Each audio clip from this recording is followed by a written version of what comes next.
Hello, I would like to welcome you today to this year's historical walk through Woodland Cemetery located in Ironton, Ohio. I will be your hostess today, and as we stroll through the winding lanes of this shady and peaceful setting, you may discover from first-hand perspective interesting facts about the most prominent and influential citizens of Ironton. And just maybe, you will gain an insight into how much of an impact that these who choose this to be their final resting place had on our nation's history as well. In 1870, Ironton was in great need for a city cemetery. The city council found 59 wooded acres that belonged to Judge Newton from Coldgrove and purchased it for $10,000. After marking off the plots, so named Woodland Cemetery was dedicated in 1871. Today, the city displays a lovely gated entrance on the Ironton side, decorative statues, mausoleums, and lovely landscaped gardens. So, come along with me, and let's take a step back in time and have a peek. There are a few ancient residents that are waiting to share their story with you, so come along.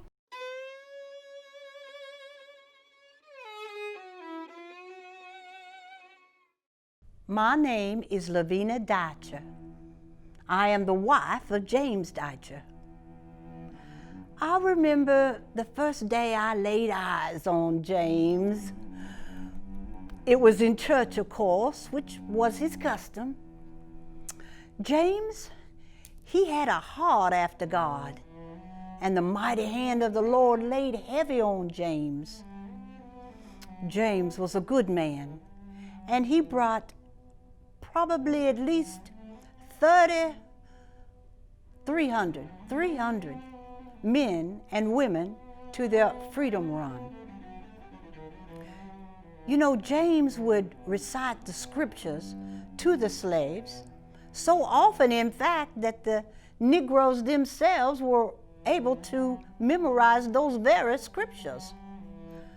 One scripture James would say, well, if he said it once, he said it 1,000 times. The eyes of the Lord run to and fro throughout the whole earth to show himself strong in the behalf of them whose heart was perfect toward him. Well, James would say, I'm not perfect, Lovina. I'm not perfect. And I would say, you don't have to tell me that, James. I already knowed it. James, he was a good man. And when he would take the slaves on their freedom run, it was about this time of season in the fall. And the corn, he would have that, there would be field corn, and the Negroes would get down low and they would eat that corn, and they would eat it slow. The corn was hard, but it did fill that pocket in the stomach. So oftentimes, whenever James would take them, they would run and run all night. I remember one time, James told me a story. He said that he was taking a woman and her child to a freedom run to get them across the state lines. Well, it was at nighttime, and the sheriff of that town caught up with him after he had let the damsel off. And so the sheriff said, "Where are you going, and where have you been?" And James said, well, he said, I've taken a girl to a party, and I've dropped her off at her house. Well, the sheriff said, "You a damn liar." Well, what could James say? It really wasn't the truth. So James knew his place, and he didn't say anything else. But the sheriff said, "If I catch you around here again, boy, I'm going to shave the tail off your horse." Well, that was very upsetting to James because it wasn't even his horse. It was the Reverend's horse. James had to go through so very much. One thing about James was a redhead boy. So he was allowed to get through places where the rest of us couldn't. He was a mulatto, which simply means he was black and white, with that curly red hair. James always did his best to do what was right. I remember one instance. For me, I was at my very own domicile. I hadn't bothered anybody, and all of a sudden a shot rang out and nearly parted my hair clean in half. Now, I don't mind telling you that I stayed before the Lord, laid on the floor in fasting and prayer after that occasion. I just want to say that James, God bless his soul, James died penniless. He was able to live in a courthouse a rich woman allowed him to stay in. Then he had consumption and well, he died because of it. But I would just like to say, if there were more men like James Deutsch who done what was right despite all of the things that could have happened to him, despite the anger, James was a good man. We need more people like him. Thank you.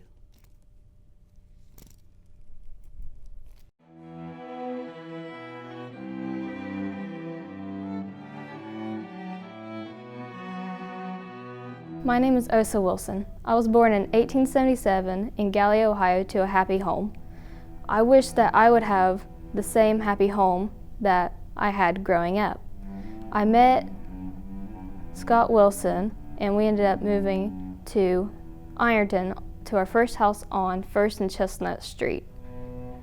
Scott had a job as an insurance agent, so he was well known. He became very physical and verbally abusive toward me during our marriage. I didn't want to tell anyone because I was afraid that people would say that it was my fault that he was doing these things to me. One day, he came home drunk and he brought me flowers to apologize for being harsh previous days before. We got into one of our fights like we always had done. He ended up slapping me and I fell down the stairs, fatally injuring me and my unborn child. Days later, I died due to a short-term illness, and that's what was in the newspapers. If you look at my statue, there is a handprint on the right side of my face resembling the slap that killed me. There were many attempts to fix the scuff mark on the statue, but it has failed. The hands on my statue that used to hold flowers were also cut off. People still come to my statue to pay their respects to the slapped lady.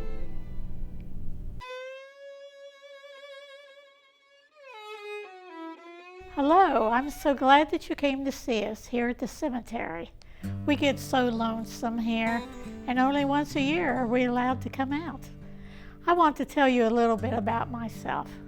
My name is Nanny Kelly Wright, and I'm an old woman now, but when I was young, I certainly had a great time here in Ironton.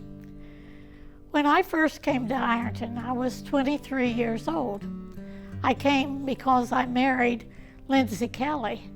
Oh, he was a wonderful man, and he was a politician at that time. And not only that was he wonderful, but he was also wealthy. Now, it wasn't that I wasn't used to wealth, because I was. I was born in Catlettsburg, and my father, Washington Hanschel, was a riverboat captain, and he had many packets that went up and down the river. So I was used to wealth. But when I came to Ironton, the town was so different, and it was so much society here. Everybody was wealthy, and everybody had parties and dances, and it was just a social mecca here. My husband was manager of the center furnace. Now that's about 20 miles north of here, and of course he had to go back and forth to the furnace. First we lived at the furnace, but then after our son was born, we moved back to Ironton because we wanted to be close to our grandparents and also close to the doctor. We built a beautiful house on 6th Street, and we became part of the society of Ironton, you know, and we had really good friends. The Grays were our friends, and John Campbell was a good friend, and it was just a wonderful time to be young in Ironton. My husband bought me a carriage, a beautiful carriage, and I had a coachman. His name was Alex Tolliver, and he took me wherever I wanted to go. Well, life was wonderful, full of parties and full of good times, and church too. We belonged to the Presbyterian Church and were very good members. But you know, in the late 80s, 1880s, the iron industry began to go down, and it looked like a lot of people in Ironton were going to be without funds. And my father-in-law, who was an iron master also, died in the early 90s, and the furnace went up for the auction block. Well, I bought it. I had money of my own from my father, and I bought it, and I set the furnace back in the blast, and I brought in a preacher and a teacher, and hired 100 men to work my furnace. Well, there was no market at that time, so what I did was stockpile the iron. Well, do you know what happened? The Spanish-American War. And you know what they need in war? They need iron. I put my iron on a train, sent it right up to the Great Lakes, to the armament plants, and I became a millionaire overnight. Yes, that was a wonderful time. I was happy, my husband was happy, and we knew that things were going to be great for us. And things were great for us for several years. And then a very sad thing happened. My husband got a cold, just an ordinary cold. And don't you know, it went into pneumonia, and within 3 days he was dead. I was devastated.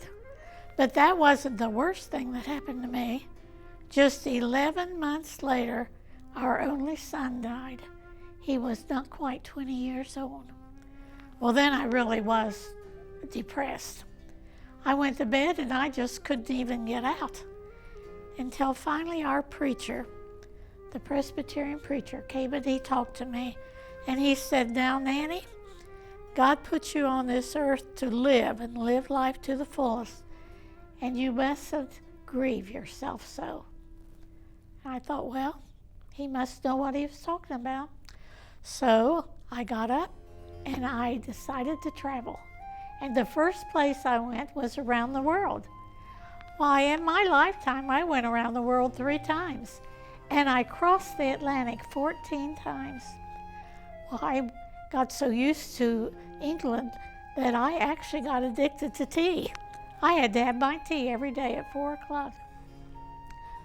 Well, in 1906, I decided that I would sell my furnace, and I sold it to the Superior Cement Company. But I still had stock in the nail factory and a bank and a lot of other little businesses in town. So I just traveled. That's what I did with my time. Well, on one of my trips, I met the most wonderful man. I thought he was wonderful at the time. He was tall and handsome, and he could dance, and he could play the piano, and he could sing. Oh, he was charming. And I just fell madly in love with him, and he with me, so I thought. So after so many months, we decided to marry. He came to Ironton and he met my friends. And I went to Philadelphia and I met his family. And it seemed like a perfect marriage. And so we had this big wedding at the Presbyterian Church here in Ironton. I wore a dog collar full of diamonds to that. Well, we had a wonderful time. We entertained, we traveled, everything was going great. But after a few years, I realized that this handsome man was just plain lazy. So after 10 years, I decided I could not stay with this marriage, so I sued him for divorce. And do you know what he did? He cross-sued, yes. He said that I had promised him $6,000 a year if he married me. And you know, I did do that, but when I found out he was so lazy, he wasn't worth that money, so I quit giving it to him. Well, we had to go to court, and right down here in the courthouse, right here in Lawrence County, is where we had this trial. And reporters came from everywhere, from Cincinnati and Washington, D.C., and even from New York. But you know what? I won the case, and then I never heard from him again. In fact, I don't know what really happened to him. He left Ironton, and I never heard from him again. Well, what was I going to do then? Well, what should I do? Buy a new house. That's what I did. I bought a beautiful house on the corner of 5th and Adams Street, and it was a stone house, just beautiful. And I brought an artist over from Europe, and he painted murals in the interior. It was absolutely beautiful. Now this was in about 1918, I would say. I was just a gay divorcee. I traveled, I partied, I had a wonderful time. Until 1929. And you know what happened then. Unfortunately, I had sold the furnace, and I had sold the nail company, and I had put all my money in stocks and bonds. And unfortunately, I lost it all. And I lost my beautiful house too. Well, lucky for me that on my travelings, I had bought a lot of beautiful things.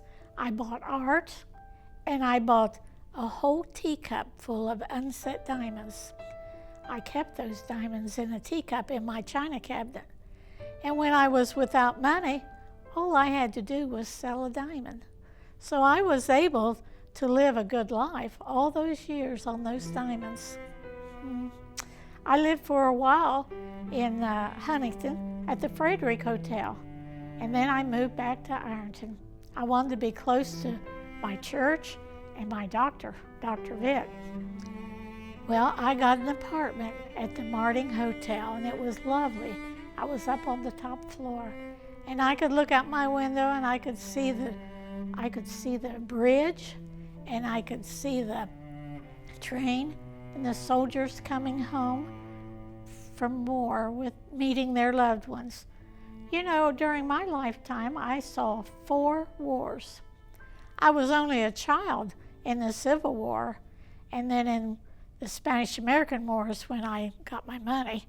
And then in the First World War, I knitted scarves for our soldiers.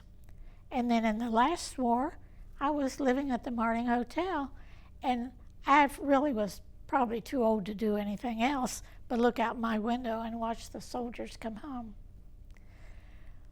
Well, I had my 90th birthday there at the hotel, and it was wonderful. And about 3 weeks later, I moved into the mausoleum at the cemetery.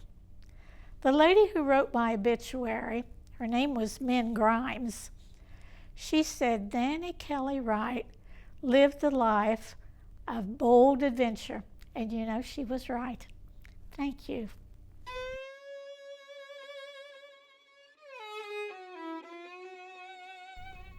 My name is Sarah Campbell, and my husband Hiram is laying here. He didn't feel like rising this morning. I was born April the 2nd, 1815 in Hillsboro, Ohio, and I was married in 1886 to Hiram Campbell. We've been married for 55 years. I was his second wife.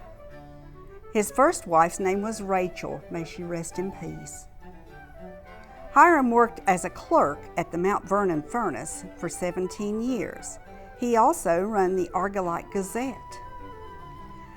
Before moving to Ironton, he did all that. He was one of the first trustees of Woodland Cemetery. We had 5 children: Maria, John, Joseph, Harry, and Mary Jo. Now everybody called her Minnie, but her name was Mary Jo. She passed away at 31 years old. Complications of a spinal infection which went to her brain. And she left a husband and a son to mourn her. He brought me a small house, he said, in Ironton at 321 North 5th. It's still there today, and the small house has 22 rooms. Can you imagine cleaning that place with 22 rooms? Hiram's cousin, John, who started Ironton, he lived in the house across, and he had 22 rooms. And he had things to do with the Underground Railroad, and they used to sometimes stay in my attic. And then we entertained many, many visitors in our house. And among them was someone you might know.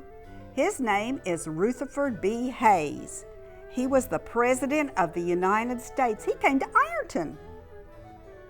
And he was president from 1877 to 1881. And I was told that I have a strong character and a sunny personality and a generous heart. Hiram was the first of the organizers of the Ohio Iron and Coal Company, and also of the Iron Railroad Company, by whom the city of Ironton was founded in 1842. He was elected to the Whig ticket to represent Lawrence County in the Ohio legislation and served in a session from 1842 until 1843. Having contacts in North Carolina, he introduced something to Ironton, the persimmon tree. He had a friend there in North Carolina that had a gold mine, and his name was John Peoples, and he sent him the persimmon tree. Hiram and his sons and son-in-laws started the Sarah furnace after me, and it's between McGovney and Winoak. It ran for 8 years, and then they sold it. He had a brother named John, besides his cousin, and he was a missionary to Africa for 32 years. And at the cost of $40,000, we gave for a stained glass window to be put in the First Methodist Church in Ironton on 5th Street. Today, if you would go to buy that window, the price would be $1.2 million. It's still there, so drive by and check it out. And I passed away on New Year's Day in 1892. Thank you.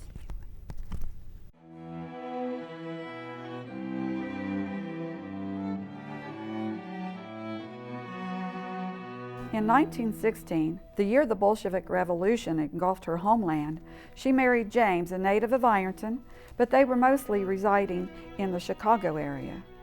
Ballet was her life, and even after marriage, she performed under her maiden name. She and other former members of the Imperial Ballet toured through many major cities in the United States.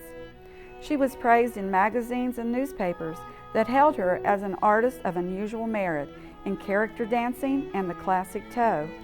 She established a dance school that offered classes in the Charleston, Spanish, Russian, and Hawaiian dance, stage dance, and the classic toe. She performed for U.S. soldiers during World War II at USO functions.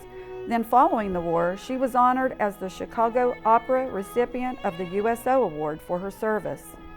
On a dark night in 1963, she and James were traveling to visit family and was struck head-on by a car that had crossed the dividing line. She was instantly killed. James survived his injuries, but joined her 11 years later. However, dignity and respect was denied her in death. Shortly after her funeral, her mausoleum was broken into and the glass top of her casket was shattered. Thieves cruelly stole her rings from her fingers, and also missing was the exquisite brooch that had been given to her by the Tsar. Her ceramic portraits that James had so lovingly placed on the outside of the mausoleum that featured her in costume were shot by vandals and soon removed. Despite all this, the ballerina dances on and is still dancing to this day. She is dancing through the grace and the beauty of the movements, the perfect form, and the delight of the performance. She can be enjoyed through young ballerinas today, and you can catch a glimpse of her in them. As long as others strive to master this elegant art form, her legacy will always be celebrated.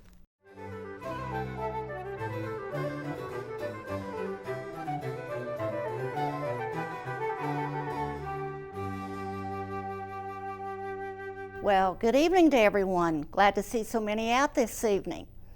I am here. My name is Mrs. Eliza Gray, and actually I come from Ripley, Ohio. I was born in 1845 and lived there in Ripley for 10 years. And in my 10th year, my parents and I, we moved to Hecla Furnace here outside of Ironton. Now my father, he was an industrialist, and he just loved working with and around the furnaces. So he owned several furnaces in the area.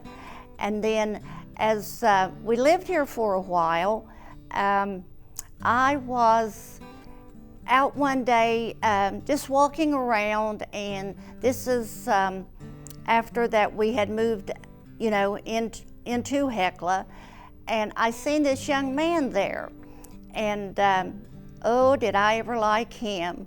So anyway, it just went on for maybe even a year or more, and I kept seeing more and more of him, and my father was teaching him the furnace business and how to run a furnace, and because eventually he was going to own several furnaces, and one of them was also going to be the Hecla furnace. So anyway, that was in 1845. 1855, we moved here to Ironton, and then as time went on, and I met and had met this Colonel Noah Gray, I asked my father if he would invite him to dinner some evening.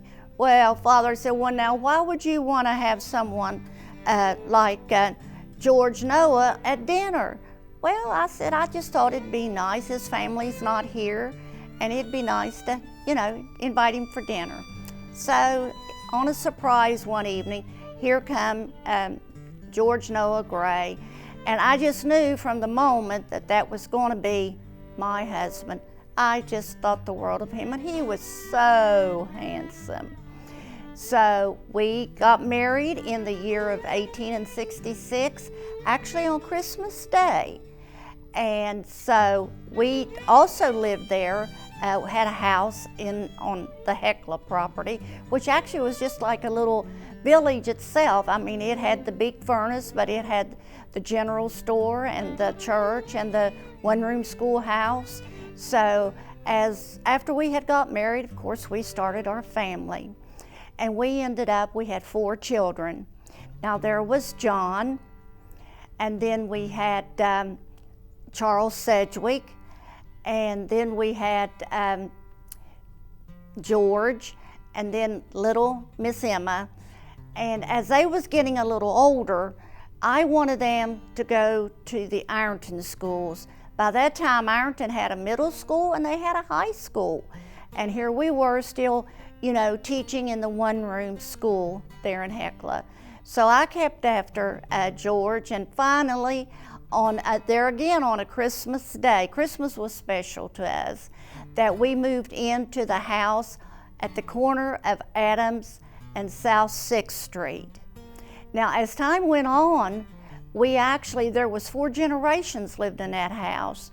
But getting back to when we moved in, and of course the children, they was just tickled to death. There was plenty of room for everybody, and some rooms even left over. So they just had a ball there, and on the stair steps as they slid down the railing, and we just had a lovely home, and I loved that place. And you know, I hear now that it's a museum, and that makes me so proud. I would just love to see it again. I am a descendant of Reverend John Rankin from Ripley, Ohio also, and he was a circuit riding minister, and he had a big family. He had 7 boys and 6 girls, but he was gone for months at a time. And in the meantime, he became one of the main lead people of the Underground Railroad, along with John Campbell that was here in Ironton. They had a wagon, horse-drawn wagon, that had a false bottom in it, and that is where they would hide the slaves. Sometimes it may just be 1, sometimes it may be 4 or 5. And what they would do, they would take the loose hay as they did before, and you know, throw it on the wagon, and about 3 o'clock in the morning, they would head out. And they never had any problems whatsoever except for one time. And they said it was about 5 a.m. and they come upon the sheriff and a deputy and a posse. And they wanted to know what we were doing out so early in the morning. Well, we told them that a friend of ours on down the road, and we would give a name, and that they needed some hay, and we wanted to get there and get back before we needed to do our chores. Well, they even took a pitchfork and they stabbed that hay, and they done this and that. And of course, finally they said, go on your way. Well, of course, you know, they were in the false bottom, so they never did see or hear that. But I wanted to get back to the children real quick and tell you about Charles Sedgwick. Now, their dad, he was in the Civil War and he was in the Spanish-American War. The boys wanted to follow in Dad's footsteps, so they all were in the Spanish-American War. Well, everyone came home but Charles Sedgwick. But now it wasn't the enemy and a bullet that got him. It was pneumonia in Washington, D.C. Of course, back then they called it consumption. But I realize now that there's a new word for it, and they call it pneumonia. And we just knew that if he'd have been home, we would have been able to save him. So after he passed away, we were so brokenhearted, and we grieved and we grieved. So finally, we presented to Ironton the Charles S. Sedgwick Deaconess Hospital. We had bought a property that had a huge home on it, built onto it, and we made it into a hospital. So we done that in his name and in his honor. And so we lived there until it was in 1924 on a bright sunny morning at 10:45 a.m. Now, I had not really been that sick. I did have heart problems, but I was not sick. But I took sick, and within 2 days, like I said, that I was laying there, my family all around me, my children, and everything. Now, in the meantime, Colonel Gray had already went on to be with the Lord, and I just closed my eyes and I went to sleep. So I want to thank everyone for coming this evening, and if you get a chance, go by my home, see the museum. I would really appreciate it. I would love to see it. So thank everyone for being here.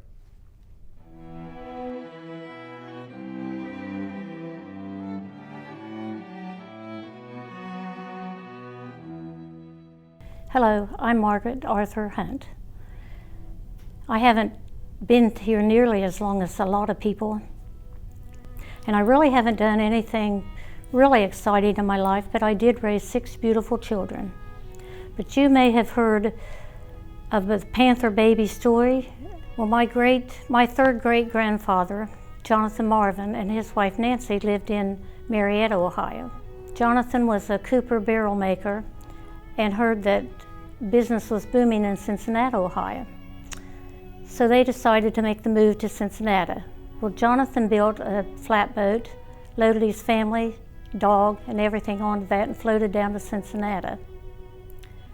Well, after about a year, they decided to move back to Marietta.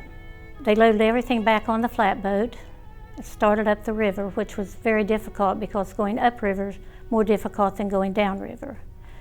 When they passed Storms Creek, it started to rain really hard, and they decided to pull over right about where the Ashland Bridge is today.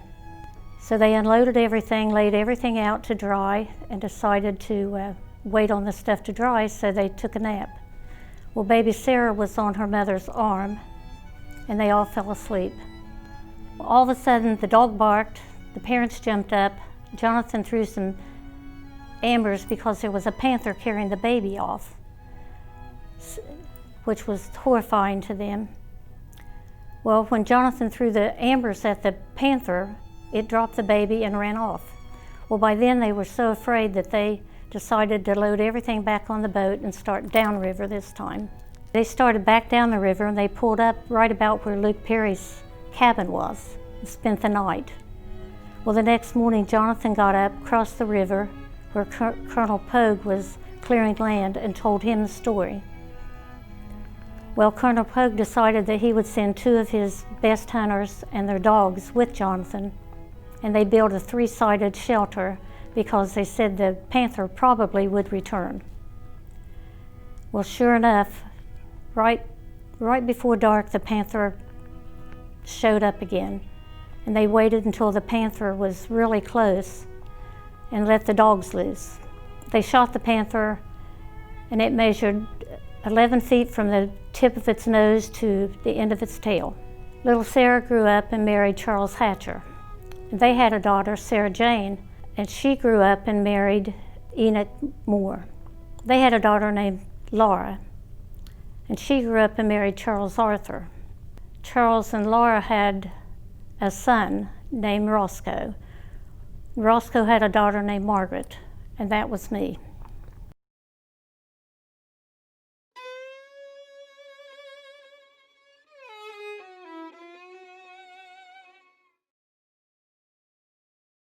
Hello there.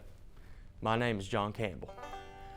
I was born on January 14th, 1808 in a little town called Georgetown, Ohio, near Ripley. Actually, in fact, Ripley is where I got my first job. I worked as a store clerk for a man by the name of Mr. Humphreys. Time passed, I made myself a couple bucks, and in 1828 I put in $600 for an investment to a steamboat called the Banner. And on one of its voyages I went to Pittsburgh, Pennsylvania, where I met a lifelong friend of mine by the name of Robert Hamilton. He had a little home in Hanging Rock, Ohio, and in the 1830s I started seeing Hanging Rock as an excellent place for the iron industry. I started off as started out as an ox driver, and then I went up to a manager and then proprietor. In 1832 I worked with Andrew Ellison to put together the Lawrence furnace for J. Riggs and Company, and then we worked together to form the Campbell, Ellison and Company. In 1833, I took up a job putting together the Hanging Rock Iron Forge. In 1834, Hamilton and we put together the Mount Vernon furnace. And then in 1837, I took an interest in the Vesuvius furnace. In fact, 1837 was the year I met the woman who'd become my wife. Her name was Elizabeth Caldwell. I met her at a seminary conducted by Reverend John Rankins. I married her in front of the Pine Grove furnace on May 16, 1837. We ended up having 7 children, 4 girls and 2 boys. One of the children ended up dying in infancy. In the 1850s, I started feeling the effect of old age, but I kept on pushing forward. In 1850, I put together the LaGrange furnace, and then in 1851, I became one of the founders of the Iron Bank. In 1852, I helped organize the Ironton rolling mill, and then built the Madison furnace in 1854. In 1855, I paired up with V.B. Horton to build a telegraph line from Pomeroy, Ohio to Cincinnati. It was around the Civil War that I started taking up a different way of helping out the community. I became part of the Underground Railroad, helping slaves get across the border to Canada and freedom. I would take them over to the olive furnace, and then from there they can go to Gallia or the buckhorn furnace. And some of them I would send over to the Monroe furnace in Jackson County. In 1862, I caught the attention of President Lincoln, and he gave me a job as the first Internal Revenue collector for the 11th District of Ohio. By then I was well off with over $1 million, but money doesn't last forever, and in 1873 I lost a lot of my fortune during the scare that time. But I continued to live happily for about 20 more years, and before I passed away on August 30th, 1891 of uremic poisoning. The whole town shut down to pay respects to my family and there were 60 carriages right behind me as they sent me down to Woodland Cemetery to be laid to rest.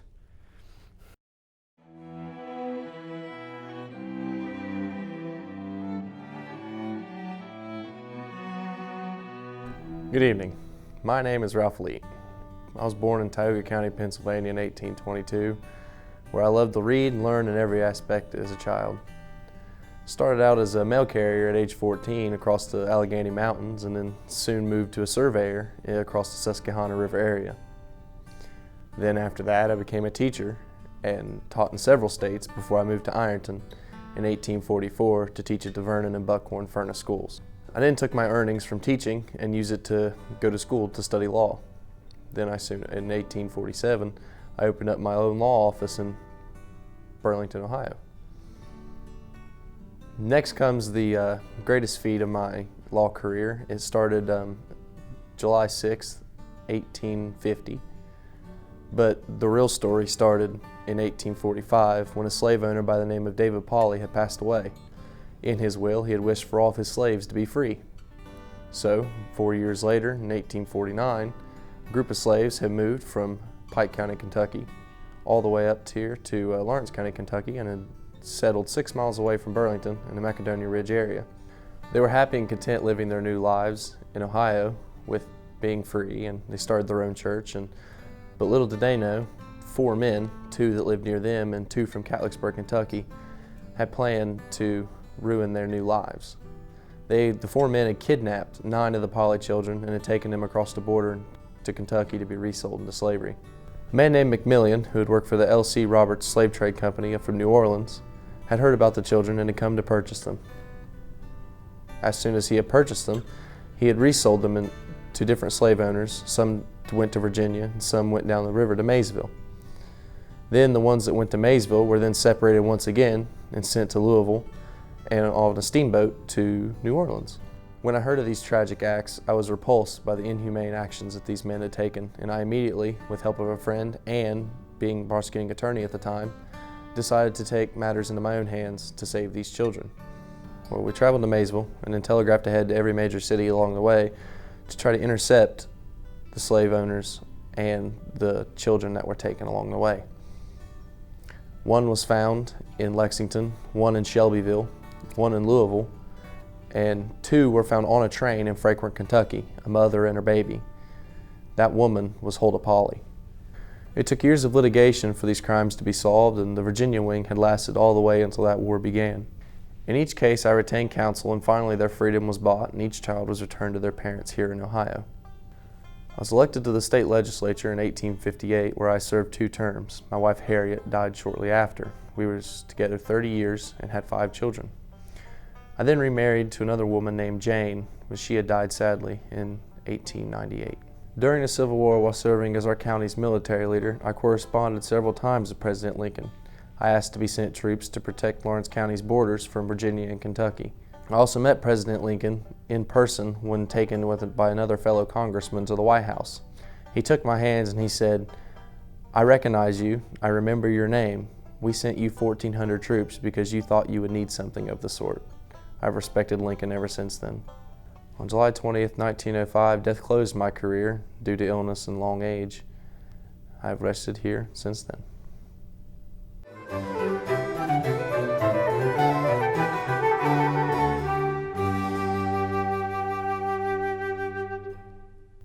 It is splendid to have the opportunity to share my life story with you today. Hi, I'm E.S. Culbertson. I am a descendant of one of the founders of our great city of Ironton, John Culbertson, my grandfather. I was born at Lawrence Furnace, May 18, 1868, son of Cambridge and Emily Rankin Culbertson. At 2 weeks old, my parents moved with me to the city of Ironton, where I was raised in what is now known as the Waldo Culbertson household. I attended Ironton public schools, and at the age of 16, I began my life's work. In 1904, I met and married the love of my life, Alice Charrington, and we had a daughter, Miss Emily Lucy. As president of Ironton City Council in my tenure, the first Ironton Fire Department was formed. I even had a firehouse horse named in my honor, Cub. I was president of many organizations, including the Ironton Russell Bridge Company. Near the beginning of the 20th century, I formed the Culbertson Lumber Company, which was on Clinton and South 3rd Street. I was president of Ironton First National Bank. I was a charter member of the Rotary Club, King's Templar, and the Elks Club. I was also vestryman at Christ Episcopal Church. On May 10th, 1941, after a 9-month illness, I passed away at my home at 417 Adams Street here in Ironton. I was laid to rest here at Woodland Cemetery. Hi, my name is Alice Culbertson. My maiden name was Charrington, and I was born in Gallipolis, Ohio. I moved to Ironton because my uncle was the Honorable Judge Thomas Charrington from 1868 until 1912 when he died. I became a stenographer at the courthouse, and that is how I crossed paths with my husband, E.S. We got married when I was 32 years old. I loved to hear about all of his dreams he had for Ironton to become a big industrial city. He was so eager to make such big things happen in Ironton. He had so many jobs, and I helped give him advice on everything he did. He was president of the First National Bank, president of the Crystal Ice Company, president of the Culbertson Lumber Company, president of the Ironton News, but my favorite was when he became president of the Ironton Russell Bridge. He was so eager to see commerce come into Ironton from Kentucky. We had one daughter. Her name was Emily Lucy. She graduated from Ironton High School, and she met a man from New York City. She and her husband had a family in New York, and they never lived in Ironton again. E.S. and I, though, we continued to live in Ironton and watch it grow. We were so proud of our city and what it had become. I lived a wonderful life, and when I was 88 years old, I came to live in this cemetery and joined my husband to rest in peace.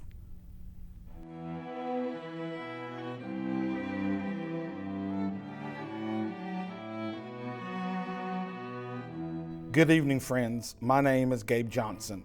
My story is as relevant today as it was in the time I lived, but it is even more worthy testament to the history of the Underground Railroad. The way I see it, the Underground Railroad was the first civil rights movement in the United States, and Ironton had a part in it. I was a conductor, as we were called, on that great invisible rail line of African American descent that lived and worked here in Ironton. I helped to facilitate the escape to freedom of my fellow man from the bonds of slavery. I was born in Spotsylvania County, Pennsylvania in 1824, but raised on free soil in Burlington, Ohio. As a young man, I took up the trade as a barber and worked at the Madison House in Cincinnati. There, I immediately started working for the Underground Railroad in that area in 1846. I really got into the work and saw many freed. In 1855, I saw an opportunity to get more runaway slaves to freedom by moving to Ironton, since Lawrence County was bordered by 2 slave states, Kentucky and Virginia, now West Virginia. Along with another principal operator, John Deutcher, a black man from Pennsylvania who worked as a day laborer and credited with assisting more than 300 people to freedom. That John, he could take more chances with his life than any man I ever saw. He was notoriously called the Red Fox, since he had red-colored hair and could sneak in and out of a tight spot to evade capture. After arriving in Ironton, I opened up a barbershop on Front Street near the post office and was the first black barber in Ironton. But I, of course, was strictly using my shop as a station for those on the run. I also hid fugitive slaves in a coal bin behind my house near Willow Alley until they could be safely moved north to the systematic road that led from Ironton to Polk. The Polk Patch Ironton line of the Underground Railroad started in Ironton and led through Lawrence County to the Black Royal settlement close to the river that had become a mecca for runaway slaves from eastern Kentucky and western Virginia. The station of Polk Patch was located 20 miles north of Ironton, near present-day Blackford and Oak Hill. The track then led further north to Jackson and Chillicothe. Systematic whites such as John Campbell, the founder of Ironton, made enormous contributions. He built 11 blast furnaces throughout Lawrence County and was still willing to use them for our purpose. He and I had made through those woods many times when the snow was a foot deep, risking our lives to free slaves to assure the safety of the enslaved. Campbell supplied horses, wagons, food, and shelter for their transport north. He built a large barn in Ironton to house the horses, but secretly he had runaway slaves and was willing to hire many free people of color who had moved and called Lawrence County home.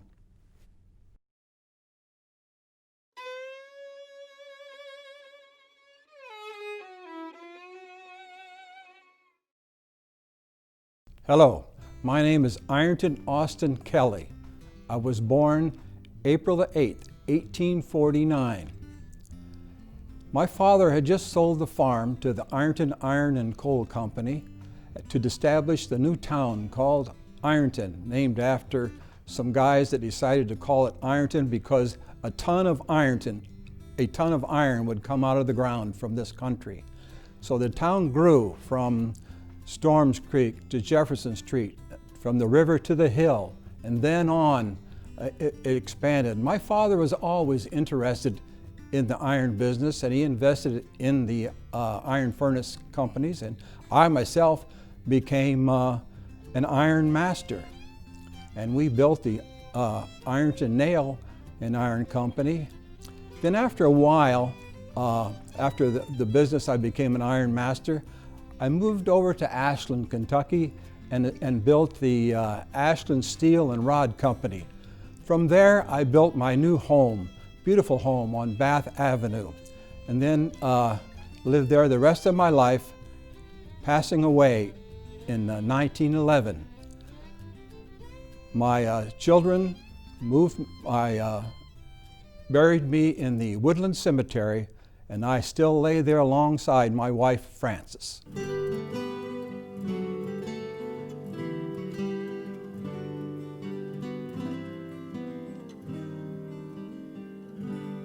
Hi, I'm Lieutenant Colonel William C. Lambert. I was born in Ironton in 1894, and in 1910 I flew my first plane. It was a Wright biplane. I graduated from Ironton High School in 1913, and when the war broke out, I joined the Royal Flying Corps. In 1918, I flew over France and I destroyed 22 German aircraft. I received a Distinguished Flying Cross for that. On August 20th, 1918, I was rotated back to England due to battle fatigue. As a souvenir, I have a red piece of canvas from the Red Baron's triplane. After the war, I did some barnstorming, but that quickly stopped after I met my wife, Miss Chloe Ann Hall of Ashland. We bought a house and lived on 10th Street for 50 happy years. In the 20s and 30s, I had an automobile dealership and an appliance store. When World War II broke out, I was recalled into active service. I served with the U.S. Air Force this time. When I was discharged from the U.S. Air Force, I was a major, and then when I retired from the reserves, I was lieutenant colonel. I'm laid here to rest in Woodland Cemetery beside my wife. Thank you for coming to see me. See you next year.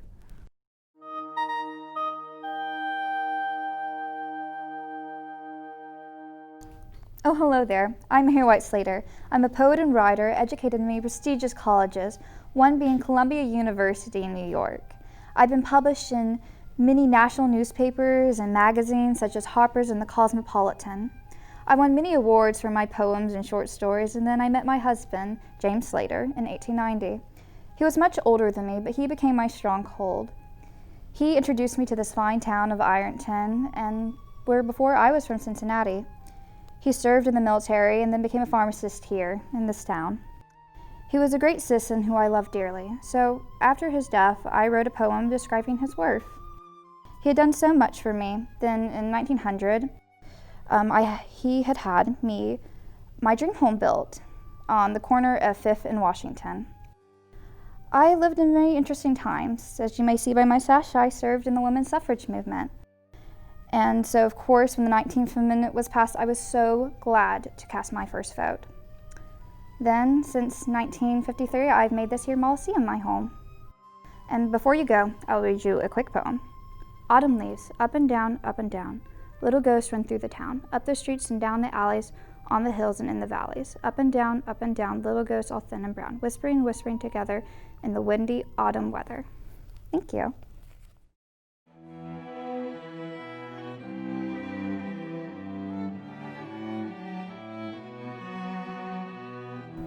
Hi, I'm Mrs. Sarah Lowry, the wife of Dr. Joseph Lowry. I died in 1931, 2 years prior to my husband. When I died, my husband ordered me a very expensive casket. However, there was a niche in it, so he sent it back to the funeral home, which caused a lot of spite between him and the funeral home. In my stead, a man took care of my husband, and one day he realized he hadn't seen him in a while, so he went to check on him in our house where Briggs Library now stands. When he went, he found my husband covered up in blankets, a towel on his forehead, as well as the inside of our house scorching hot. We had no children, so his nephew inherited everything, along with his deposit box, which held roughly $50,000 worth in jewels, $1,000 worth in cash, and a key to which today nobody knows what it unlocks. When my husband was being prepared for burial, they used my original casket, which he was much too large for, so they sawed his legs in half, folded them over his body, cut out his organs, and filled him with sawdust. They then took his organs and buried them beneath the funeral home. It wasn't until a few years later that a sheriff realized that my husband's organs were missing. By the time they dug up his organs, they were too decomposed to test for traces of poison or an attempted murder, so to this day, his death still remains an unsolved mystery.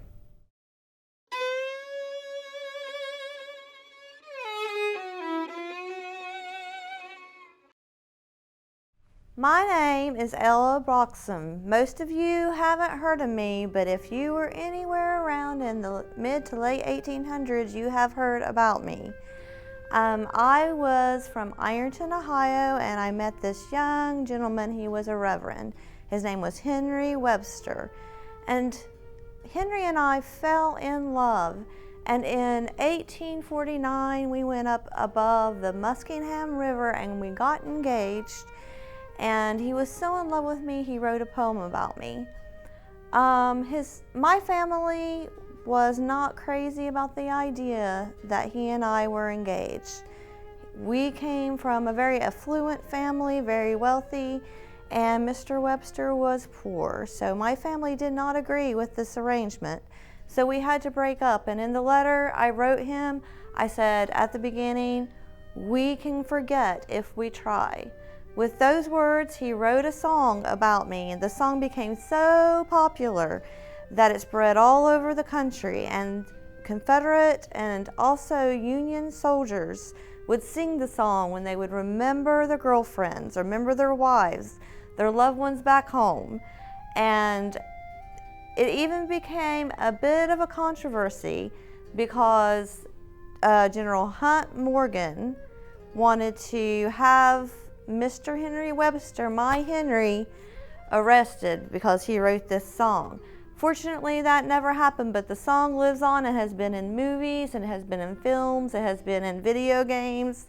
It has been sung ever since the mid-1800s. And I think we're going to get to hear the song Lorena.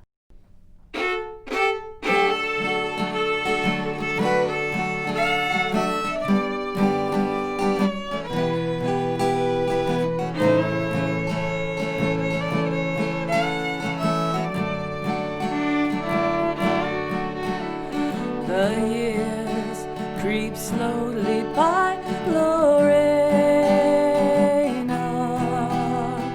Snow is on the ground again. The sun's low down the sky, Lorena. Frost is where the flowers have been, but my heart beats on so warmly now, as long as the summer days are nigh. The sun can never dip so low or down affection's cloudless sky.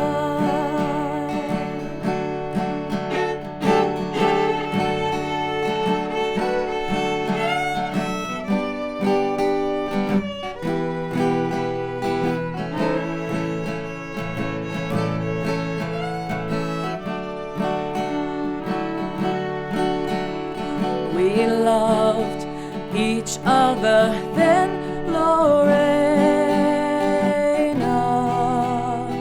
more than we ever dared to tell. And what we might have been, Lorena, if but our love had prospered well.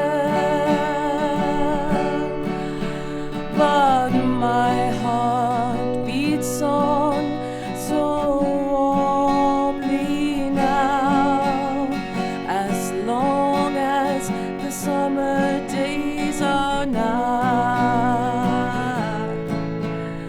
The sun can never dip so low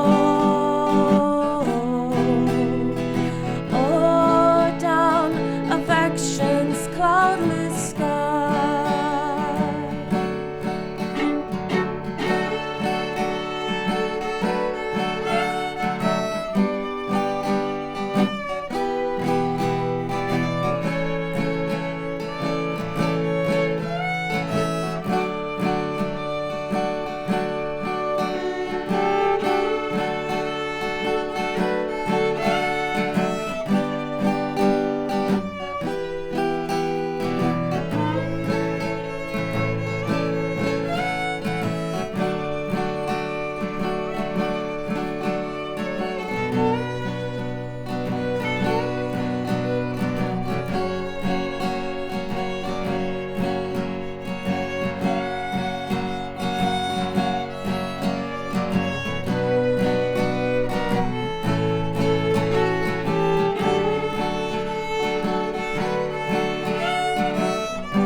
You have to agree that the Woodland Cemetery Historic Walk is a wonderful way to connect to Lawrence County's past.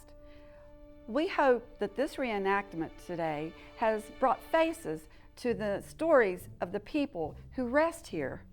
If you enjoy history, come visit us at the museum, or better yet, consider becoming a member of the Lawrence County Historical Society. The museum is located on 6th and Adams Street in Ironton, in the home that once belonged to Colonel Noah Gray. So if you are interested in preserving local history, why not come down and be a part of our group? I would like to thank the members of the Lawrence County Historical Society for portraying the characters you saw today.